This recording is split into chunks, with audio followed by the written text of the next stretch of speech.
அங்கே வந்து பார்க்கணும், பார்க்க முடியலன்ட்டு எனக்கு ரொம்ப கஷ்டமாக இருக்குது. இங்கே கூப்பிட்டு அழைச்சின்னு நினச்சி தப்பாக நினச்சிக்காதீங்க அப்படி அதையும் சொன்னான். அதையும் சொன்னேன். ஓகே, நீங்க இது வரைக்கும் பார்த்த விஜய் பிரச்சாரத்துல பார்த்துருப்பீங்க, அதாவது பரபரப்பு பிரச்சாரத்துல பார்த்துருப்பீங்க, எல்லா இடங்களையும் பார்த்துருப்பீங்க. அங்க பாக்குற விஜய் அவர்களை பார்த்த நொடி எப்படி இருந்ததுன்னா அவர் எந்த பார்த்தோன்னே ரொம்ப மனசு கஷ்டமா இருந்தது. ஏன்னா அன்னைக்கு வந்தப்போ எனர்ஜியே நல்லா இருந்தாப்புல. அதாவது அன்னைக்கு பிரச்சாரத்து வரப்போ நம்ம அந்த இதில் கூட பார்த்தப்போ ரொம்ப சும்மா நல்லா இருந்தாங்க, எனர்ஜியாக வந்து பேசினாங்க, அதாவது பேசிட்டு போனாங்களா.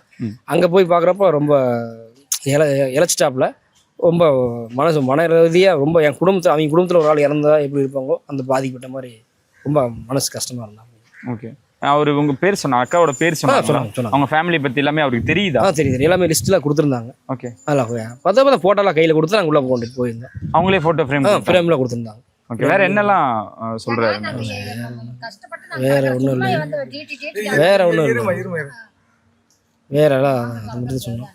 உங்க சைட்ல இருந்து என்னெல்லாம் அவர்கிட்ட பேசுற வாய்ப்பு கிடைச்சது? நீங்க ஏதாவது சொன்னீங்களா? அதான் அவங்க செஞ்சு தரேன்னு சொன்னாப்புல.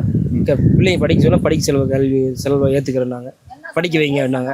அதெல்லாம் வேற ஒன்றும் இல்லை, பிள்ளைங்களை படிக்க வைங்கன்னாங்க, படிக்க வைக்கிறோம்னா. அப்புறம் எங்கள் மாமா காது கேட்காதுன்னு சொன்னேன், அந்த ஹாஸ்பிட்டல் பற்றி சொன்னாங்க. அவங்க ஃபோன் நம்பர் கொடுத்து அவங்க ஃபாலோ பண்ணுங்க, அவங்க என்ன பார்த்து ஒரு வாரம் கழிச்சு அவங்க அதை கான்டாக்ட் பண்ணுங்க, அவங்க என்ன சரி பண்ணி தருவாங்க. அதுவும் பண்ணி தரேன் சொன்னாங்க. ஓகே, இன்சூரன்ஸ் பண்ணி கொடுத்துருக்காங்க, 5 லட்ச ரூபா போட்டு கொடுத்துருக்கேன். ஓகே, ஆயில் உள்ள இன்சூரன்ஸ், அது வந்து ரொம்ப ரொம்ப காஸ்ட்லி, அதாவது இன்சூரன்ஸ் பண்ணி கொடுத்துருக்காங்க. உங்கள் குடும்பத்தில் ரத்த சம்மந்தப்பட்டவங்களும் போட்டு தரேன்னு சொன்னாங்க.